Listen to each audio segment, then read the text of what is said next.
ഒരു വലിയ ദുരന്തം സംഭവിച്ച ഒരു വീട്. ഒരുപക്ഷേ അത് കുട്ടിക്കാലത്തെ മനസ്സിലാക്കിയിരുന്നെങ്കിൽ ആ കുട്ടിയെ രക്ഷപ്പെടുത്താനൊക്കെ കഴിയുമായിരുന്നു.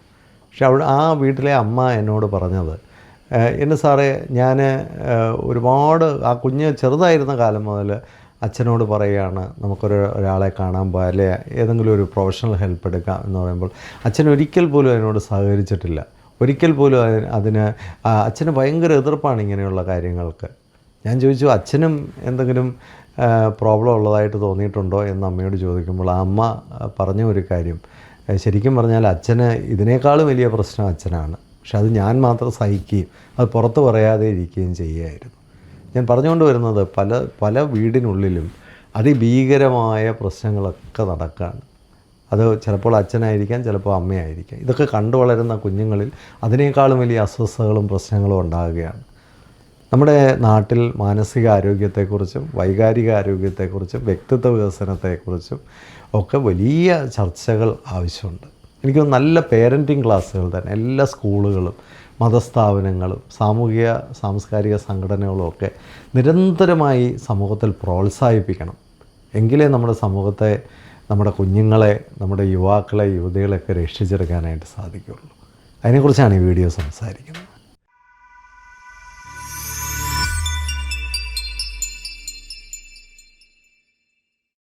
വളരെ വേദനയോടെയാണ് കഴിഞ്ഞ ദിവസം ഒരു വാർത്ത കേട്ടത്. യുവ വക്കീൽ പിതാവിനെ വെട്ടി, മാതാവിനെയും വെട്ടി, പിതാവ് മരിച്ചു, മാതാവ് വളരെ അത്യാസന്നമായി കിടക്കുന്നു. ഇതൊക്കെ കേൾക്കുമ്പോൾ നമ്മൾ കുറച്ച് നേരത്തേക്കൊക്കെ ആകുലതയൊക്കെ ഉണ്ടാവുകയും, അല്ലെങ്കിൽ നമ്മൾ ഒരു വൈകുന്നേരമൊക്കെ ചിലപ്പോൾ ചാനലിലിരുന്ന് ചർച്ച ചെയ്യുകയും അവിടെ കൊണ്ടൊക്കെ കഴിഞ്ഞു. നമ്മൾ മനസ്സിലാക്കേണ്ട ഒരു കാര്യം, ഇത്തരത്തിലൊക്കെയുള്ള വാർത്തകൾ സമൂഹത്തിലുണ്ടാകുമ്പോൾ ഇതൊരു ഒറ്റപ്പെട്ട കാര്യമല്ല. കാരണം ഇത്തരത്തിലുള്ള ഒരുപാട് കാര്യങ്ങൾ നടക്കുമ്പോഴാണ് അതൊരു വാർത്തയാവുന്ന ലെവലിലേക്ക് ഒരു പ്രശ്നം. ചിലപ്പോൾ അടി കിട്ടുന്നുണ്ടായിരിക്കാം, ആക്രമിക്കപ്പെടുന്നുണ്ടായിരിക്കാം. അതൊന്നും പുറത്തു വരണമെന്നില്ല. ഒരു മരണം സംഭവിച്ചതുകൊണ്ടാണ് ഇതൊക്കെ പുറത്തു വരുന്നത്. പലതും പുറത്തു വരാറില്ല. കാരണം എനിക്ക് തന്നെ അറിയാം, അങ്ങനെയുള്ള പല കാര്യങ്ങളും പുറത്ത് വരാതിരിക്കുന്നുണ്ട്. അപ്പോൾ ഒരു മരണം സംഭവിച്ചു, അത് പുറത്തു വന്നു. നമ്മളിതിനെയൊക്കെ പഠിക്കണം. നമ്മുടെ സൊസൈറ്റിയിൽ ഇത്തരത്തിലുള്ള പഠനങ്ങൾ ആവശ്യമാണ്. ആലോചിച്ച് നോക്കണം, ഒരു യുവ അഡ്വക്കേറ്റാണ്, ഡ്രഗ് അഡിക്റ്റാണ്, കേൾക്കുന്ന കാര്യങ്ങളൊക്കെ അതാണ്. അപ്പോൾ ഈ അഡിക്ഷൻ എന്ന് പറയുന്ന ഒരു കാര്യം തന്നെ ഇന്ന് സമൂഹത്തിൽ ഒത്തിരി വർദ്ധിച്ചു വരുന്നുണ്ട്. പ്രത്യേകിച്ച് മൊബൈൽ അഡിക്ഷൻ. ചില ആൾക്കാർക്ക് അത്തരത്തിലുള്ള സാധനങ്ങളോട് അഡിക്ഷൻ തോന്നുന്നു. ചില കെമിക്കൽ, ഇപ്പം മദ്യമായി, മയക്കുമരുന്നായി, ഇങ്ങനെയുള്ള കാര്യങ്ങളോട് അഡിക്ഷൻ വരുന്നു. ഭക്ഷണത്തോട് അഡിക്ഷൻ വരുന്നു. അഡിക്ഷൻ എന്ന് പറയുന്നത് ഒരു സൈക്കോളജിക്കൽ ന്യൂറോളജിക്കൽ ഇഷ്യൂ ആണ്. ഒരു സൈക്കോ ന്യൂറോ ഇഷ്യൂ ആണ് അഡിക്ഷൻ എന്ന് പറയുന്നത്. അതിന് ശരിക്കും പറഞ്ഞാൽ അങ്ങനെ ഒരു അവസ്ഥയിലേക്ക്, ഒരു ആസക്തി, അതിൻ്റെ കോൺസിക്വൻസസിനെ പറ്റി ചിന്തിക്കാതെ അത് ഉപയോഗിക്കാനുള്ള ആസക്തി അതിഭയങ്കരമായി കൂടി വരുന്നൊരവസ്ഥയാണ് അഡിക്ഷൻ എന്ന് പറയുന്നത്. അപ്പോൾ നമ്മൾ അതിൻ്റെ കോൺസിക്വൻസസൊക്കെ ഓർത്തിട്ടാണ് അതിൽ നിന്ന് പിന്മാറാനുള്ള ഒരു റാഷണൽ തിങ്കിങ് നമുക്കുണ്ട്. അവർക്ക് അങ്ങനെയുള്ളൊരു തിങ്കിങ് ഇല്ല. അവരുടെ ശരീരത്തിൽ ഉത്തേജകമായ ഹോർമോണുകൾ കൂടുതലായിട്ട് ഉൽപ്പാദിപ്പിക്കപ്പെടുകയും അതിൽ ലഹരിയും ആനന്ദവും കണ്ടെത്തി അവർ കൂടുതലായിട്ട് അത് ഉപയോഗിക്കുകയും അതിൻ്റെ വരുംവരാഴികളെക്കുറിച്ച് അവർ ചിന്തിക്കാതിരിക്കുകയും ഒക്കെ ചെയ്യുന്ന അവസ്ഥ കുറേ അങ്ങോട്ട് കഴിയുമ്പോഴത്തേക്ക് അത് രോഗാതുരമാകുകയും അതിൽ നിന്ന് ഭയങ്കര വയലൻസിലേക്കും മാനസിക രോഗത്തിലേക്കും ഒക്കെ പോകും. ഇതൊക്കെ നേരത്തെ മനസ്സിലാക്കിക്കണം. അങ്ങനെയുള്ള അവസ്ഥയിൽ ഒരു ചെറുപ്പക്കാരിയോ ഒക്കെ വരുമ്പോൾ തന്നെ ഇത്തരത്തിലുള്ള ദുരന്തങ്ങൾക്കൊക്കെയുള്ള സാധ്യതകളുണ്ടെന്ന് നേരത്തെ നമ്മൾ മനസ്സിലാക്കണം. പക്ഷേ അത് മനസ്സിലാക്കുന്നില്ല എന്നുള്ളതാണ് ഇതിൻ്റെ ഒരു പ്രയാസം. വേറൊന്ന്, ധാരാളം മാനസിക പ്രശ്നങ്ങൾ കുട്ടികളുടെ ഇടയിലുണ്ട്, വൈകാരിക പ്രശ്നങ്ങളുണ്ട്, പേഴ്സണാലിറ്റി ഡിസോർഡറുണ്ട്. ഇതെല്ലാം കുട്ടികളുടെ ഇടയിൽ ധാരാളമായിട്ടുണ്ട്. നമ്മളിത് കണ്ടുപിടിച്ചാൽ തന്നെ ഇതിന് പരിഹാരങ്ങൾ തേടുന്നില്ല. നമ്മളെങ്ങനെയെങ്കിലും കുട്ടികളെ ഒന്ന് പഠിപ്പിച്ച് കുറേ ഡിഗ്രികളൊക്കെ ഉണ്ടാക്കി എങ്ങനെയെങ്കിലും ഒരു ജോലി കയറ്റി എങ്ങനെയെങ്കിലും ഒരു കല്യാണമൊക്കെ കഴിപ്പിച്ച് നമ്മുടെ ഉത്തരവാദിത്വം തീർക്കാനാണ് ഓടുന്നത്. ആലോചിച്ച് നോക്കണം, തൻ്റെ ഭാര്യ പൂർണ്ണ ഗർഭിണിയായിരിക്കുന്ന ഭാര്യ, അവളുടെ പ്രസവം അടുത്ത ദിവസം നടക്കാനിരിക്കുമ്പോഴാണ് ഇത്ര ദാരുണമായ ഒരു കൃത്യം ഈ ചെറുപ്പക്കാരൻ ചെയ്യുന്നത്. ആ ജനിക്കുന്ന കുഞ്ഞിനോട് പോലും എത്ര വലിയ ക്രൂരതയാണ് കാണിച്ചിരിക്കുന്നത്. നമുക്കതൊക്കെ ചിന്തിക്കാൻ പോലും പറ്റുന്നില്ല. അതുകൊണ്ട് പ്രിയപ്പെട്ട മാതാപിതാക്കളായ എന്നെ കേൾക്കുന്ന എല്ലാവരോടും എനിക്ക് പറയാനുള്ളത്, ചെറിയ പ്രായം മുതലേ കുട്ടികളുടെ മാനസികാരോഗ്യവും മറ്റും ശ്രദ്ധിക്കും. ഇപ്പോൾ അഡിക്ഷനിലേക്ക് പോകുന്ന ആൾക്കാരെ എടുത്തു കഴിഞ്ഞാൽ, അഡിക്ഷൻ്റെ റീസൺസ് എടുത്തു കഴിഞ്ഞാൽ അതിലൊന്ന് ജെനറ്റിക്സാണ്.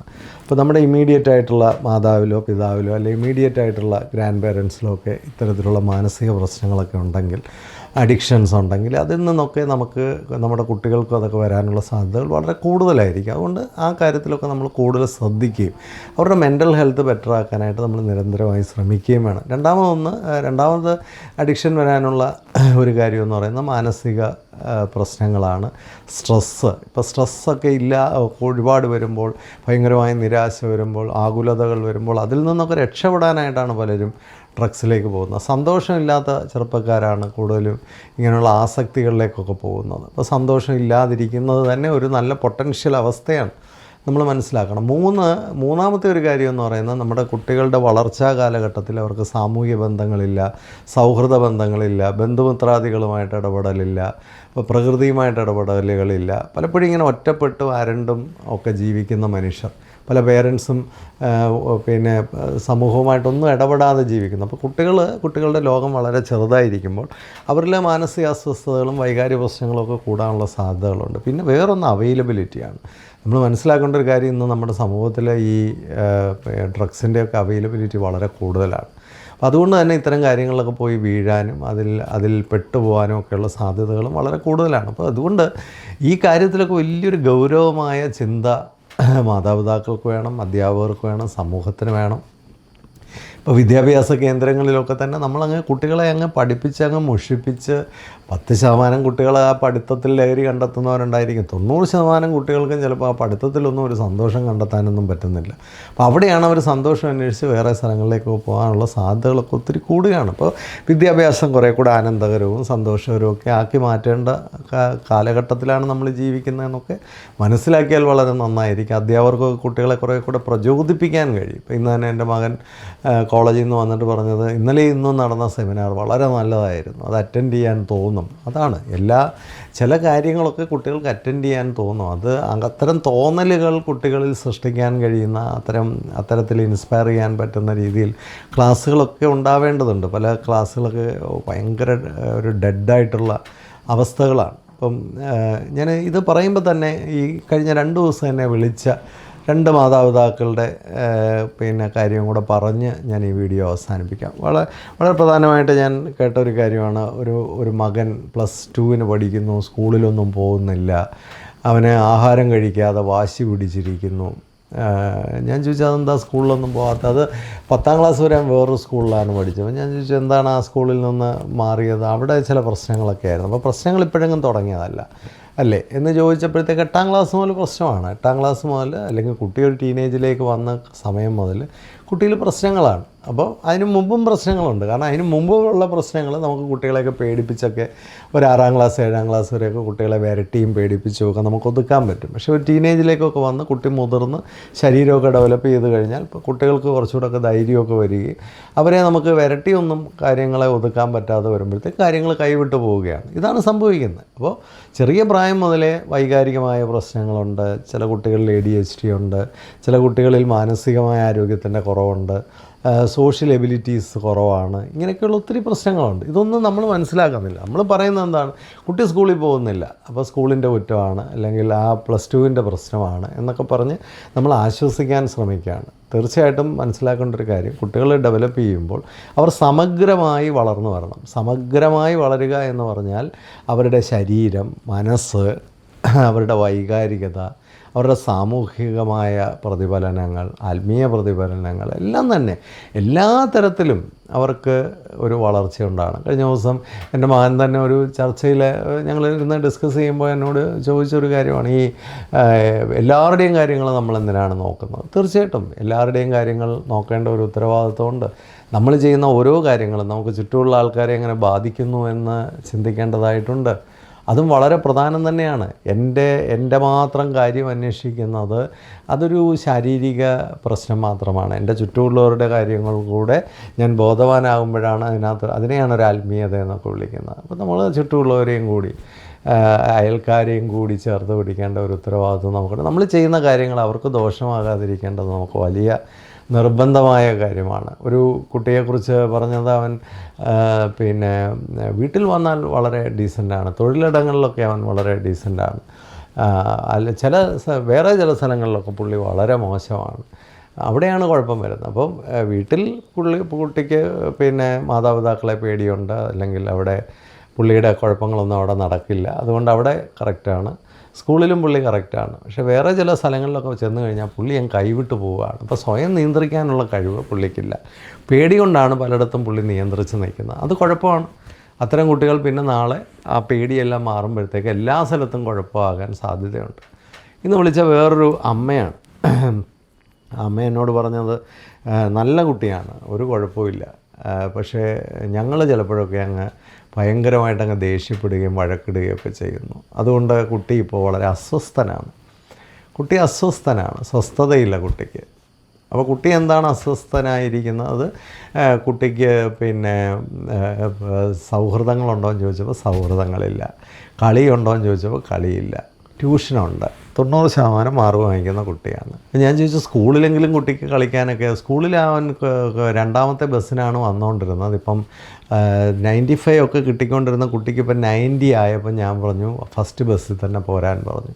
കാരണം അത്രയും കൂടെ അരമണിക്കൂറൂടെ നേരത്തെ വീട്ടിൽ വന്നു കഴിഞ്ഞാൽ അത്രയും കൂടെ പഠിക്കാമല്ലോ. അപ്പം 95, 100 ഒക്കെ വാങ്ങിക്കാൻ പറ്റും. പക്ഷേ കുഴപ്പം എന്താണ്? കുട്ടിക്ക് ഇൻ്റർപേഴ്സണലായിട്ടുള്ള കാര്യങ്ങളൊന്നുമില്ല, സൗഹൃദങ്ങളില്ല, കളികളില്ല, കലയില്ല, സംസ്കാരമില്ല, ഒന്നുമില്ല. പ്രകൃതിയുമായിട്ടൊരു ഇടപെടലുമില്ല, അയൽക്കാരുമായിട്ടൊരു ഇടപെടലുമില്ല, ബന്ധുമിത്രാദികളുമായിട്ടൊരു ഇടപെടലില്ല. ആ പേരൻ്റ് എന്നോട് പറഞ്ഞത് ഞങ്ങളുടെ ചുറ്റുപാടുമുള്ള ആൾക്കാരൊക്കെ വളരെ മോശപ്പെട്ട ആൾക്കാരായതുകൊണ്ട് ഞങ്ങൾ അയൽവക്കവുമായിട്ടൊന്നും ഒരു ബന്ധവുമില്ല. അപ്പോൾ കുട്ടികളുടെ ജീവിതത്തിൽ അവർക്ക് വരേണ്ട ഡെവലപ്മെൻ്റ് ഉണ്ടാകണം. ആ പേരൻ്റ് എന്നോട് വിളിച്ച് ചോദിച്ചത്, സാറേ ഇവനെ ഏത് തരം ആൾക്കാരെയാണ് കാണിക്കേണ്ടത്? ഞാൻ പറഞ്ഞു ആ കുട്ടിക്ക് ഒരു കുഴപ്പമില്ല, കുഴപ്പം പേരൻറ്റിനാണ്. ഒരു കുട്ടിക്ക് ഡെവലപ്മെൻ്റലായിട്ടുള്ള ഒരുപാട് നീഡ്സ് ഉണ്ട്. സമഗ്രമായൊരു കുട്ടി വളർന്നു വന്നില്ലെങ്കിൽ, അതിൻ്റെ അടിസ്ഥാനം ശക്തമല്ലെങ്കിൽ അത് തകർന്നു വീഴും. ഇതിന് മുമ്പുള്ള പല വീഡിയോയിലും ഞാൻ പറഞ്ഞിട്ടുള്ളൊരു കാര്യമാണ്.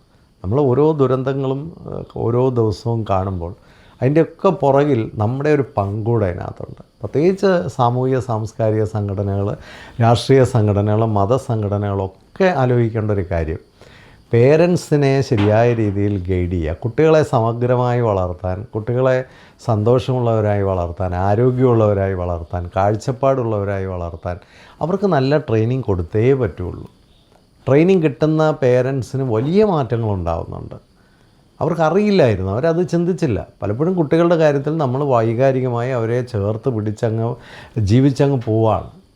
അവരുടെ വളർച്ചാ ആവശ്യങ്ങൾ മനസ്സിലാക്കണം. ഒരു 15 വയസ്സാകുമ്പോൾ ഒരു കുട്ടി ഒരു ലോകത്തിലേക്ക് ഇറങ്ങി ചെല്ലുമ്പോൾ ആ ലോകവുമായിട്ട് പൊരുത്തപ്പെടാൻ ആ കുട്ടിക്ക് കഴിയണമെങ്കിൽ ഒരു 5 വയസ്സ് മുതലേ ആ കുട്ടിയെ പാക്ക് ചെയ്യേണ്ടതായിട്ടുണ്ട്. ഒരു 25 വയസ്സിൽ അവനൊരു സമഗ്രമായി ലോകത്തെ നേരിടണമെന്നുണ്ടെങ്കിൽ, അവന് ജോലി കിട്ടണമെന്നുണ്ടെങ്കിൽ, അവന് വീട് വിട്ട് പുറത്തു പോയി ജീവിക്കണമെന്നുണ്ടെങ്കിൽ അവനെ അതിനായിട്ട് 15 വയസ്സിലേ ഒരുക്കേണ്ടതായിട്ടുണ്ട്. അപ്പോൾ ഓരോ പ്രായത്തിലും നമ്മൾ അടുത്ത ഘട്ടത്തിന് വേണ്ടിയുള്ള ട്രെയിനിങ്ങുകൾ അവർക്ക് കൊടുക്കേണ്ടതായിട്ടുണ്ട്. ആ കാഴ്ചപ്പാടോടുകൂടി മാതാപിതാക്കൾ കുട്ടികളെ വളർത്തണം. ഞാൻ കഴിഞ്ഞ വീഡിയോയിൽ തന്നെ പറഞ്ഞിട്ടുണ്ട്, 10 വയസ്സ് വരെയുള്ള ബാല്യകാലത്ത് രീതി അല്ല പിന്നെ നമുക്ക് ആ ടീനേജിലേക്ക് വരുമ്പോൾ ആവശ്യം. പാരൻറ്റിങ് രീതിയിൽ തന്നെ മാറ്റങ്ങൾ വരണം. ഇന്ന് വീഡിയോയിൽ ഒരാൾ കമൻ്റ് ഇട്ടിട്ടുണ്ട്, സാറേ 13 വയസ്സ് വരെ അവൻ ഓക്കെ ആയിരുന്നു, ഇപ്പോൾ എല്ലാം കുഴപ്പമായി. 13 വയസ്സ് വരെ കുട്ടി ഒരു ബാല്യത്തിൻ്റെ ദിശയിലായിരുന്നിരിക്കാം. പക്ഷേ അത് കഴിഞ്ഞൊരു ടീനേജിലേക്ക് വരുമ്പോൾ കുട്ടിയുടേതായ പല വിഷയങ്ങളുമുണ്ട്. ഇന്ന് അവൻ്റെ വിഷയങ്ങളെ നമ്മൾ മനസ്സിലാക്കി അവനെ ഡെവലപ്പ് ചെയ്തില്ലെങ്കിൽ അടുത്ത ഘട്ടത്തിൽ അവൻ വലിയ ഫെയിലിയറായിട്ട് പോകും. അപ്പോൾ ഓരോ ഘട്ടത്തിലും കുട്ടികൾക്ക് വേണ്ട ഡെവലപ്മെൻറ്റ് കൊടുക്കാൻ നമ്മൾ ഉത്തരവാദികളാണ്. അതുകൊണ്ട് പിന്നെ വേറൊരു വലിയ പ്രശ്നം, ഇവിടെ ഒരു ചന്ത ആണ് എല്ലാം ക്രമീകരിക്കുന്നത്. കുട്ടികളെ ഓരോ ക്ലാസ്സിലും എങ്ങനെ വിടണം. കഴിഞ്ഞ ദിവസം ഒരു LKGയിൽ ഒരു കുട്ടിയെ എറണാകുളത്തെ ഒരു സ്കൂളിൽ ചേർക്കാനായിട്ട് ചെന്നപ്പോൾ അവിടുത്തെ പേരൻറ്റിനോട് പറഞ്ഞത്, ഇതുവരെയുള്ള ലേണിംഗ് എല്ലാം നമ്മൾ പിന്നെ അൺലേൺ ചെയ്യണം, എന്നിട്ട് റീലേൺ ചെയ്യണം എന്നൊക്കെ പറഞ്ഞ് പേരൻറ്റിനെ കൺഫ്യൂസ് ചെയ്യുകയാണ്. എന്തോ വലിയ സംഭവം പോലെയാണ്. എന്തോന്ന് അൺലേണിങ്, എന്തോന്ന് റീലേണിങ്. ഇത് ചുമ്മാ കുറേ കച്ചവടമായിട്ടിരിക്കുകയാണ്. ഈ സ്കൂളുകളിലൊക്കെ വളരെ വരണ്ട അവസ്ഥയാണ്. ഒന്നും കുട്ടികൾക്ക് കിട്ടുന്നില്ല. കുട്ടികളെയൊക്കെ ചെറിയ പ്രായം മുതലേ സന്തോഷത്തോടും, ഇപ്പോൾ ജപ്പാനിലെ കുട്ടികൾ ആദ്യത്തെ 3 വർഷം അവർക്ക് പരീക്ഷ പോലും ഇല്ല. ഫിൻലാൻഡിലെ കുട്ടികൾ അവർ അതിനേക്കാളും സന്തോഷം. സ്കാൻഡിനേവിയൻ കൺട്രീസിലൊക്കെ കുട്ടികളെ ഹാപ്പിയാക്കാനാണ് നോക്കുന്നത്. നമ്മുടെ കുട്ടികൾ അങ്ങോട്ട് ചെന്നാലുടൻ തന്നെ പരീക്ഷ പരീക്ഷ പരീക്ഷ പരീക്ഷ ഒഴിഞ്ഞിട്ട് നേരമില്ല, ഹോംവർക്ക് ഒഴിഞ്ഞിട്ട് നേരമില്ല. എല്ലാ ടീച്ചർമാരും കൂടെ ഹോംവർക്ക് കൊടുക്കുകയാണ്. ഇതും കൊണ്ട് വീട്ടിലേക്ക് വരുന്നു. വീട്ടിൽ മാതാപിതാക്കളും കുട്ടിയും തമ്മിൽ അടിയാവുന്നു, ഗ്രാൻഡ് പേരൻസ് അതിനകത്ത് കയറി ഇടപെടുന്നു, ഭാര്യയും ഭർത്താവും തമ്മിൽ അടിയാവുന്നു. ഇതൊക്കെയാണ് സ്ഥിരം നടന്നുകൊണ്ടിരിക്കുന്നത്. ഇതൊക്കെ വേണ്ടാന്നല്ല, ഇതിനെയൊക്കെ പരിധി നിശ്ചയിക്കണം. അതുപോലെ കുറേ കോച്ചിങ്ങുകൾ വേറൊരു ചന്തയുടെ വലിയ പരിപാടിയാണ്. ഇപ്പോൾ കുറേ ഈ വിദ്യാഭ്യാസം എന്നും പറഞ്ഞ് കുറേ കച്ചവടങ്ങളാണ് ഇന്ന് നടക്കുന്നത്. അതെല്ലാം വാങ്ങിച്ചു കൂട്ടാനുള്ള ഒരു നോ പറയാൻ പേരൻറ്റിന് അറിയില്ല, അല്ലേ? നമ്മുടെ കുഞ്ഞിന് വേണ്ടത് എന്താണ്? ഒരു പേരൻ്റ് എന്നെ വിളിച്ച് ചോദിച്ചു, സാറേ എൻ്റെ മോനെ ഏത് സ്കൂളിലാണ് ചേർക്കേണ്ടത്? ഞാൻ ചോദിച്ചു, നിങ്ങൾക്ക് എന്താണ് നിങ്ങളുടെ കുട്ടിയെ എങ്ങനെയുള്ളൊരു വിദ്യാഭ്യാസമാണ് നിങ്ങൾ ആഗ്രഹിക്കുന്നത്? അത് നിങ്ങൾ എന്നോട് പറ, ഞാൻ അതിനനുസരിച്ചുള്ള സ്കൂൾ കാണിച്ചു തരാം. അവർക്കൊരു ഐഡിയ ഇല്ല. നമുക്കൊരു ഐഡിയ ഇല്ലെങ്കിൽ എന്ത് പറ്റുന്നു? ചന്ത നമ്മളെ കൊണ്ടുപോകും. അവിടെയാണ് പ്രശ്നം. നമുക്കൊരു ഉറപ്പ് വേണം, എൻ്റെ കുട്ടിക്ക് എന്തൊക്കെ വേണം, എന്തൊക്കെ വേണ്ട.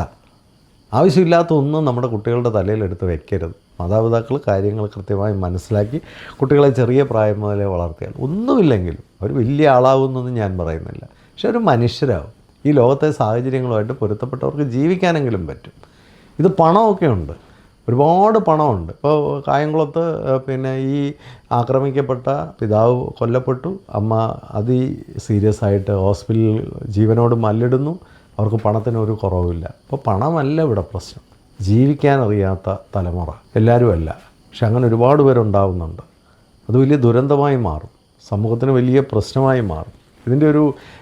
ഇതുണ്ടാക്കുന്ന ആങ്സൈറ്റികളും ഇതുണ്ടാക്കുന്ന ഫിയറും ഒക്കെ വളരെ കൂടുതലാണ്. ഇത്തരം വിഷയങ്ങളൊക്കെ കേൾക്കുമ്പോൾ ഓരോ മാതാവും ഓരോ പിതാവിൻ്റെ ഉള്ളിൽ പെടുകയാണ്. സമൂഹത്തിൽ ഇത്തരത്തിലുള്ള മോശമായ കാര്യങ്ങളാണ് നിരന്തരമായിട്ട് പിന്നെ കാണുകയും കേൾക്കുകയും ചെയ്തുകൊണ്ടിരിക്കുന്നത്. അതുകൊണ്ട് നമുക്കിതൊക്കെ ഒന്ന് കുറച്ച് കൊണ്ടുവരാനായിട്ട് എങ്ങനെ കൈകോർക്കാം. കഴിഞ്ഞ ദിവസം ഒരാൾ എൻ്റെ വീഡിയോയ്ക്ക് ഒരു കമൻ്റ് ഇട്ടത്, സാറേ നമ്മുടെ സമൂഹം അത്ര നല്ലതല്ല. നമ്മുടെ സമൂഹം നല്ലതല്ല എന്ന് പറയുന്ന ഓരോ പേരൻറ്റും എന്നോട് എനിക്ക് ചോദിക്കാനുള്ളത്, നമ്മുടെ സമൂഹത്തെ നല്ലതാക്കാനായിട്ടുള്ള ഒരു ചെറുവിരലെങ്കിലും നിങ്ങൾ അനക്കിയോ? നിങ്ങളതിനു വേണ്ടി എന്ത് ചെയ്യാൻ തയ്യാറായിട്ടുണ്ട്? ഒന്നുമില്ലെങ്കിലും ഒരു നല്ല കാര്യത്തെ പ്രോത്സാഹിപ്പിക്കാനെങ്കിലും നമുക്ക് കഴിഞ്ഞിട്ടുണ്ടോ? ഇതൊക്കെ ഒന്ന് ചിന്തിക്കുക. എല്ലാവർക്കും സന്തോഷവും സമാധാനവും ആശംസിക്കുന്നു. ഇത് നല്ലതെന്ന് തോന്നിയാൽ മറ്റുള്ളവർക്കൂടെ ഒന്ന് ഷെയർ ചെയ്ത് കൊടുക്കാനായിട്ട് പ്രത്യേകം ശ്രദ്ധിക്കുക. Happy living.